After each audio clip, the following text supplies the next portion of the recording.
சென்னை வானகரத்தில் நடைபெறும் பாஜக மாநில தலைவர் அறிவிப்பு விழாவில் அண்ணாமலை பேசி வருகிறார். அதனை பார்க்கலாம். சாதாரண தொண்டர்களை தலைவர்களாக ஆக்கி அழகு பார்த்து அதன் மூலமாக வளர்ந்த ஒரு கட்சி. வேற எந்த ஒரு கட்சிக்கும் இல்லாத ஒரு அடிப்படை வித்தியாசம் பாரதிய ஜனதா கட்சிக்கு.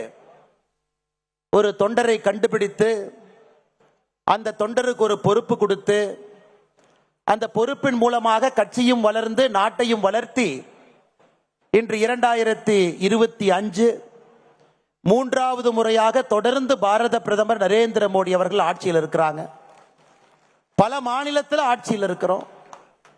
நேற்று தமிழகத்தில் நம்முடைய உள்துறை அமைச்சர் அமித்ஷா அவர்கள் வரும் பொழுது நம்முடைய தேசிய ஜனநாயக கூட்டணி என்டிஏ இன்னும் பெரிதாகி இருக்கிறது, இன்னும் பலமாக இருக்கிறது.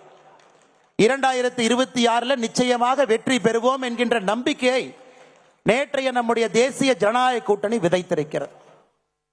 இன்னைக்கு பாரதிய ஜனதா கட்சி தமிழ்நாடு இன்னொரு முன்னெடுப்பை நாம் எடுக்கின்றோம். நம்முடைய தலைவர்கள் சாட்சியாக ஒரு புதிய தலைவரை இன்று நாம் அறிமுகப்படுத்தியிருக்கின்றோம். நம்முடைய தலைவர்கள் சொல்ல இருக்கின்றார்கள்.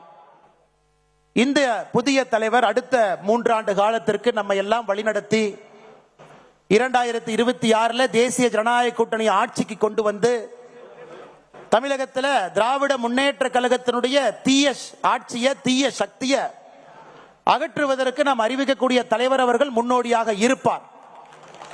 அதற்காகத்தான் நாம் எல்லாம் இங்கே இருந்திருக்கின்றோம். அதனாலதான் நான் சொன்னேங்க, சரித்திரத்திலே இது பறிக்கப்பட வேண்டிய ஒரு நாள். இந்த அற்புதமான நிகழ்வுக்கு வந்திருக்கக்கூடிய எல்லா தலைவர்களையும் கூட இந்த நேரத்தில் நான் வருக வருக என்று வரவேற்கின்றேன். நம்முடைய தேசிய தலைவரின் சார்பாக இங்கே வந்திருக்கக்கூடிய பாரதிய ஜனதா கட்சியினுடைய தேசிய பொதுச் செயலாளர் ஐயா தருண் சுக் அவர்கள், நம்முடைய தேசிய தலைவர்கள் சார்பாக இந்த மாநில தலைவர் தேர்தல் நடத்துவதற்காக வந்திருக்கக்கூடிய மத்திய அமைச்சர் ஐயா கிஷன் ரெட்டி அவர்கள், பாரதிய ஜனதா கட்சி தமிழ்நாட்டினுடைய பார்வையாளராக இருந்து நம்மை வழிகாட்டி கொண்டிருக்கக்கூடிய அருமை அண்ணன் அரவிந்த் மேனர் அவர்கள், அருமை ஐயா சுதாகர் ரெட்டி அவர்கள், அதே போல நம்முடைய மேடையில் இருக்கக்கூடிய நம்முடைய எல்லா மூத்த தலைவர்கள், நம்முடைய மத்திய இணை அமைச்சர், இதற்கு முன்பு பாரதிய ஜனதா கட்சியினுடைய தலைவராக இருந்து சட்டமன்றத்தில் பாரதிய ஜனதா கட்சி கால் பதிப்பதற்கு 2021 மிக முக்கியமாக இருந்த வேல் யாத்திரை நாயகன் அண்ணன் டாக்டர் எல் முருகன் அவர்கள், நம்முடைய மூத்த தலைவர்களாக இருந்து இந்த கட்சியை வழிநடத்தி பல சோதனைகள் எல்லாம் கடந்து கட்சி இங்கே கொண்டு வந்து நிறுத்தி இருக்கக்கூடிய, இதற்கு முன்பு நம்முடைய மாநில தலைவர்களாக இருந்து பணியாற்றியவர்கள் ஐயா பொன் ராதாகிருஷ்ணன் அவர்கள், மாநில தலைவராக மட்டும் இல்லாம நம்முடைய மத்திய அமைச்சராகவும் இருந்து சோதனையான காலகட்டத்தில் நம்முடைய பாரதிய ஜனதா கட்சியை வழிநடத்துறவங்க ஐயாவுக்கு என்னுடைய நெஞ்சார்ந்த வாழ்த்துக்களை தெரிவித்துக் கொள்கின்றேன். அதே போல 5 ஆண்டு காலம் பாரதிய ஜனதா கட்சியினுடைய மாநில தலைவராக இருந்து 2 மாநிலத்தினுடைய ஆளுநராக பணி செய்து இன்று ஒரு சாதாரண தொண்டனாக நம்ம எல்லாம் வழிநடத்தி கொண்டிருக்கக்கூடிய அருமை அக்கா டாக்டர் தமிழிசை சவுந்தரராஜன் அவர்கள் நம்மோடு இருக்கின்றார்கள். அவர்களுக்கும் என்னுடைய நெஞ்சார்ந்த நல்வாழ்த்துக்களை இந்த நேரத்தில் தெரிவித்துக் கொள்கின்றேன். அண்ணனுக்கு பதவி இருக்கோ பொறுப்பு இருக்கோ, எப்பொழுதும் ராஜாவாக இருக்கக்கூடிய முன்னாள் தேசிய செயலாளர் ஐயா ஹெச் ராஜா அவர்கள், முன்னாள் சட்டமன்ற உறுப்பினர்கள் நம்மோடு இருக்கின்றார்கள். அவருக்கும் இந்த நேரத்தில் என்னுடைய நெஞ்சார்ந்த நல்வாழ்த்துக்களை தெரிவித்துக் கொள்கின்றேன்.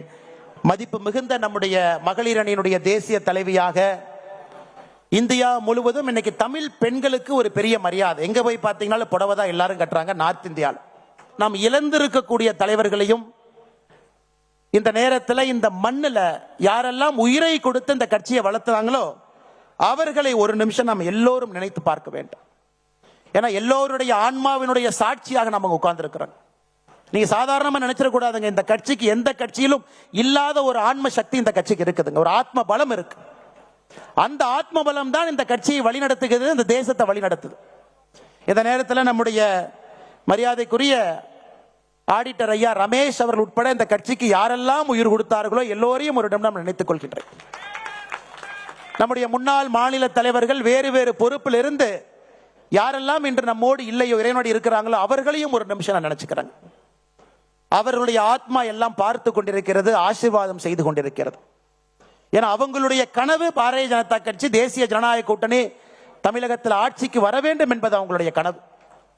இந்தியாவில் தொடர்ந்து நாம் ஆட்சியில் இருக்க வேண்டும் என்பது அவங்களுடைய கனவு. நரேந்திர மோடி ஐயாவை போல் அற்புதமான ஒரு யுக புருஷர்கள் இந்த கட்சியையும் நாட்டையும் வழிநடத்த வேண்டும் என்பது அவர்களுடைய விருப்பம். இன்னைக்கு அது நடந்து கொண்டிருக்கிறது. நாம் எல்லோரும் சேர்ந்து இந்த நேரத்தில் ஒரே ஒரு முடிவோடு அமர்ந்திருக்கின்றோம்.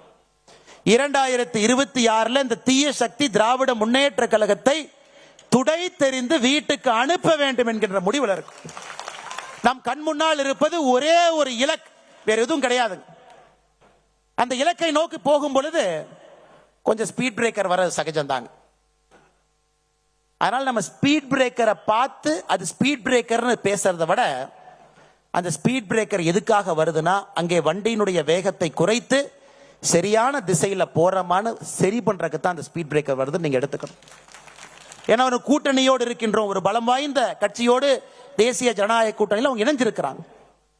நிறைய சிறிய கட்சிகள் பெரிய கட்சிகள் எல்லாம் அந்த கூட்டணியில் இருக்கிறாங்க. அகில இந்திய அளவில் நம்முடைய பாரத பிரதமர் ஐயா நரேந்திர மோடி அவர்கள் தேசிய ஜனநாயக கூட்டணியை வழிநடத்துறாங்க.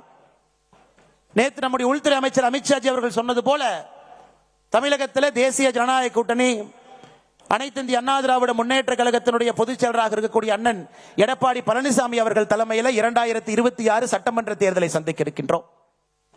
அதையெல்லாம் நாம் உணர்ந்திருக்க வேண்டும். எந்த திசையில போறோம், எந்த பாதையை நோக்கி போறோம்.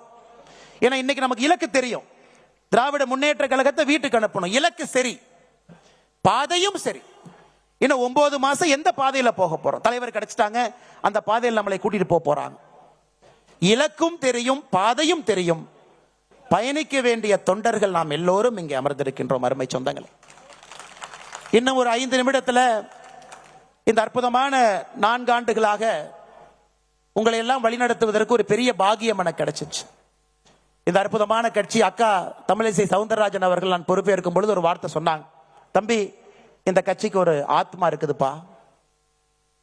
எந்த நேரத்தில் எந்த தலைவன் இந்த கட்சியை வழிநடத்த வேண்டும் என்பதை அந்த ஆத்மா சரியாக புரிந்து கொண்டு அந்த நேரத்தில் அந்த தலைவனை அந்த கட்சி தானாக தேடிக்கொள்ளும் என்கின்ற வார்த்தையை நான் பொறுப்பேற்கும் என்று அக்கா தமிழிசை சவுந்தரராஜன் அக்கா சொன்னாங்க. இன்னைக்கு இந்த நேரத்தில் ஏப்ரல் 12ஆம் தேதி 2025 இந்த கட்சி தன்னை வழிநடத்தக்கூடிய தலைவன் அந்த ஆத்மாக்கள் எல்லாம் சேர்ந்து ஒரு தலைவரை இன்னும் ஒரு 5 நிமிஷத்தில் அடையாளம் காட்ட போறாங்க. அன்பு சொந்தங்களே, உங்களை எல்லாம் வழிநடத்தியது ஒரு பெரிய பாக்கியமாக நான் கருதுகின்றேன். வாழ்க்கையில எத்தனையோ விஷயங்கள் நாம் செய்தாலும் கூட பாரதிய ஜனதா கட்சியினுடைய ஒரு தொண்டன் என்பது என்னை பொறுத்தவரை ஒரு உச்சகட்ட பொறுப்பாக எப்பொழுதும் நான் சொல்லுவேன்.